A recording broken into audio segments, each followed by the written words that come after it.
Friends, आपका स्वागत है एक और नए वीडियो में। आज की इस वीडियो में हम क्लास 10th सोशल साइंस का जो मॉडल पेपर है उसको सॉल्व करने वाले हैं और आपको बताने वाले हैं कि किस तरीके से सोशल साइंस का पेपर जो है वो इस बार आएगा।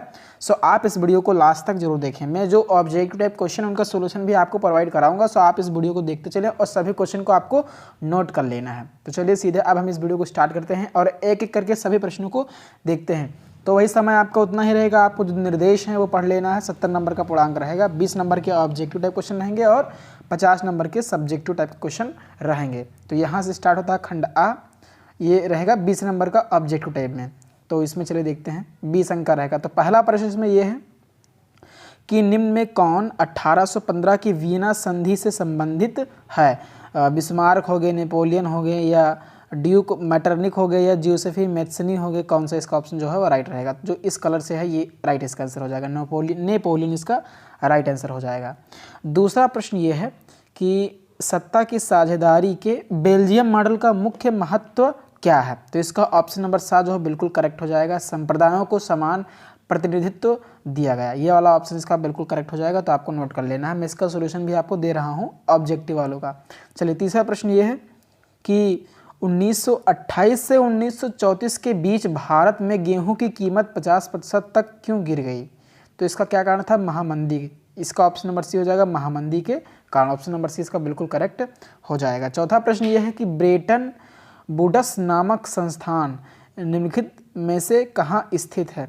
तो ऑप्शन नंबर फर्स्ट इसका बिल्कुल करेक्ट हो जाएगा। अमेरिका में क्या है? स्थित है। ऑप्शन नंबर पहला इसका करेक्ट हो जाएगा। पांचवा प्रश्न यह है कि निम्नलिखित में कौन सा लक्षण संघीय सरकार से जो है संबंधित नहीं है। तो कठोर संविधान। इसका ऑप्शन नंबर पहला जो है बिल्कुल करेक्ट हो जाएगा। छठा प्रश्न ये है कि निम्नलिखित में से सामाजिक विभाजन का कारण क्या है। धर्म, भाषा, या दोनों। तो इसका ऑप्शन नंबर सी वाला बिल्कुल करेक्ट हो जाएगा। आ और बा दोनों।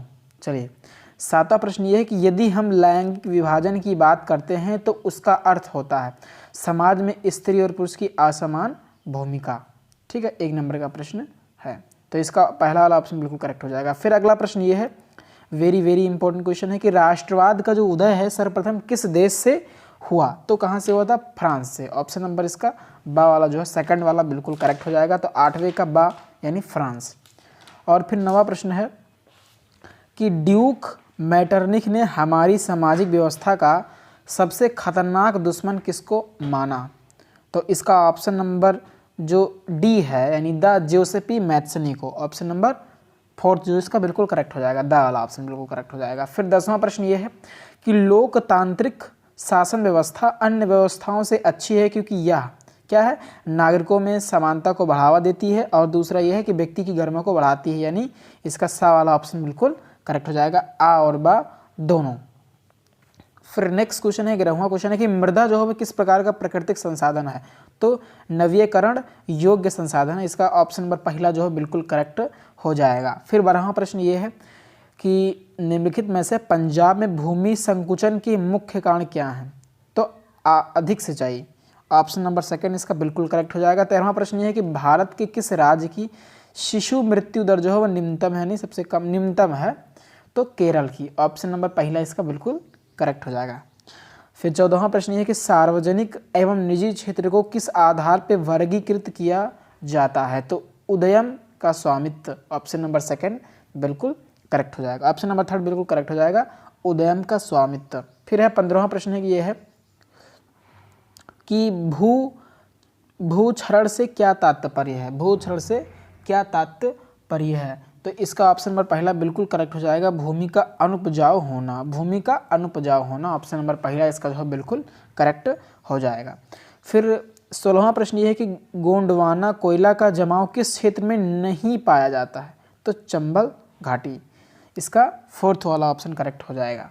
17वां प्रश्न है कि भूमिहीन ग्रामीण मजदूरों के लिए सबसे अधिक उपयुक्त विकास का लक्ष्य कौन सा है। अधिक मजदूरी। सा वाला ऑप्शन बिल्कुल करेक्ट हो जाएगा, 3rd ऑप्शन। फिर 18वां प्रश्न ये है कि निम्नलिखित में से कौन सा जो व्यापार है अवरोधकों का लक्षण नहीं है। अवरोधकों का लक्षण नहीं है, सा वाला करेक्ट हो जाएगा। विश्व व्यापार संगठन व्यापार अवरोधकों को बढ़ावा देता है, सा वाला ऑप्शन करेक्ट हो जाएगा।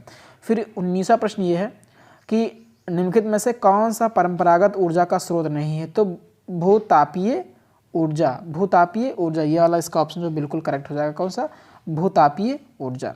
चलिए आगे बढ़ते हैं, ये वाला ऑप्शन इसका बिल्कुल करेक्ट हो जाएगा, भूतापीय ऊर्जा, यानी बा वाला ऑप्शन करेक्ट हो जाएगा। फिर 20वां प्रश्न ये है कि वैश्वीकरण का बहुराष्ट्रीय कंपनियों के निवेश पर क्या प्रभाव पड़ा। तो बहुराष्ट्रीय कंपनियों के आगमन से लोगों की आर्थिक स्थिति जो है वो सुदृढ़ हुई, ये वाला बिल्कुल करेक्ट हो जाएगा। तो ये थे 20 ऑब्जेक्टिव टाइप क्वेश्चन, इसको आपको नोट कर लेना है।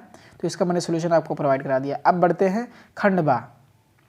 तो यहाँ से सब्जेक्टिव यानी वर्णनात्मक प्रश्न स्टार्ट होते हैं, 50 नंबर का रहेगा। चलिए पहला प्रश्न है, 4 नंबर का क्वेश्चन है कि प्रथम विश्व युद्ध के पश्चात होने वाली महामंदी के कारणों की समीक्षा कीजिए। और देख लीजिए शब्द सीमा भी दिया गया है, लगभग 80 शब्दों में आपको लिखना है। 4 नंबर का यह प्रश्न है। या आप अगर उसको नहीं करना चाहते हैं तो ये दूसरा वाला प्रश्न है कि 1928 से 1934 के मध्य होने वाली महामंदी का भारतीय अर्थव्यवस्था पर पड़ने वाले प्रभाव की जो है वह समीक्षा कीजिए। 4 नंबर का प्रश्न ये है। दूसरा प्रश्न यह है कि सत्ता की साझेदारी लोकतंत्र की आत्मा है, इस कथन की विवेचना कीजिए। 4 नंबर का प्रश्न है। या जाति में राजनीति एवं राजनीति में जाति की भूमिका की विवेचना कीजिए। 4 नंबर का प्रश्न है।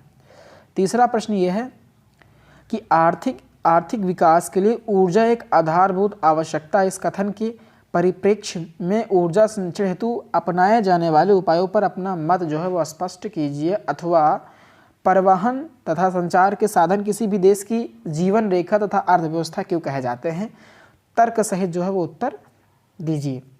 ये भी 4 नंबर का प्रश्न है। फिर चौथा प्रश्न ये है कि बहुराष्ट्रीय कंपनियां अपने उत्पाद की उत्पादन लागत कम बनाए रखने के लिए किस प्रकार का प्रबंधन करती हैं, विवेचना कीजिए। 4 नंबर का प्रश्न है। या अच्छे बाजार के प्रमुख लक्षणों की संक्षेप में जो है विवेचना कीजिए, संक्षेप में विवेचना कीजिए। फिर यहाँ से स्टार्ट होता है दूसरा।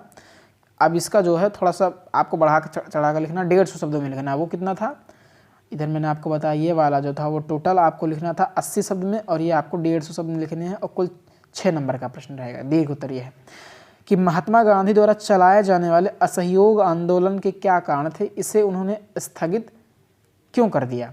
ठीक, या आप इसको कर सकते हैं सत्याग्रह का क्या अर्थ है, सत्याग्रह पर महात्मा गांधी के क्या विचार थे। 6 नंबर का प्रश्न है। फिर प्रश्न ये है कि लोकतांत्रिक सुधार का क्या अर्थ है, इसके लिए उठाए जा सकने वाले किन्हीं 4 कदमों का जो उल्लेख कीजिए। 4 नंबर का प्रश्न है। अथवा वैध शासन का क्या अर्थ है, लोकतंत्र किस प्रकार उत्तरदायी, जिम्मेदार व वैध सरकार का जो है वो गठन करता है। 6 नंबर का प्रश्न है। फिर 7वां प्रश्न यह है कि वैश्वीकरण का क्या अर्थ है, वैश्वीकरण का कृषि पर पड़ने वाले प्रभाव का जो है वर्णन कीजिए। अथवा भारत में पाए जाने वाले मोटे अनाजों का उल्लेख करते हुए इन अनाजों की पैदावार के लिए उपयुक्त भौगोलिक परिस्थितियों का जो है वर्णन कीजिए। 4 नंबर का प्रश्न है। फिर यहाँ से 8वां प्रश्न जो है वो स्टार्ट होता है कि असंगठित क्षेत्र के श्रमिक सामाजिक भेदभाव के भी शिकार हैं, क्या आप इस कथन से सहमत हैं, कारण सहित उत्तर दीजिए। 6 नंबर का प्रश्न है। या मानव विकास सूचकांक क्या है, मानव विकास नापने वाले मूलभूत अवयवों का वर्णन कीजिए। 6 नंबर का प्रश्न है। फिर यहाँ से स्टार्ट होता है मानचित्र संबंधी प्रश्न कि निम्नलिखित स्थानों को भारत के रेखा मानचित्र में इसके द्वारा डॉट चिन्ह द्वारा नाम सही दर्शाएं, सही नाम व सही अंकन हेतु ये अंक जो है निर्धारित हैं। वह स्थान जहाँ जलियांवाला बाग हत्याकांड हुआ आपको जो है भरना पड़ेगा मैप में, और ये सारे क्वेश्चन आपको इसको मैप में जो है भरना रहेगा, आंसर जो होगा। तो इस तरीके से अब नीचे वाला आप देख सकते हैं ये क्या लिखा हुआ, केवल दृष्टिबाधित परीक्षार्थियों के लिए मानचित्र कार्य के विकल्प के रूप में है। ठीक, इसको भी आपको देख लेना है। तो ये है इस तरीके से। तो इतने ये सारे प्रश्न थे। तो इस तरीके से जो है क्वेश्चन आएगा आपका, तो आपको देख लेना है। ये जो है 150 शब्द में आपको 6 नंबर वाले जो रहेंगे वो 150 शब्द में आपको लगभग लिखना पड़ेगा, और जो 4 नंबर वाले रहेंगे आपको 80 शब्द में लिखना पड़ेगा। तो इस तरीके से पेपर आएगा। तो आशा करता हूँ कि आपको ये वीडियो पसंद आया होगा। वीडियो पसंद आया तो वीडियो को लाइक करें, चैनल पर नया है तो चैनल को सब्सक्राइब जरूर करें।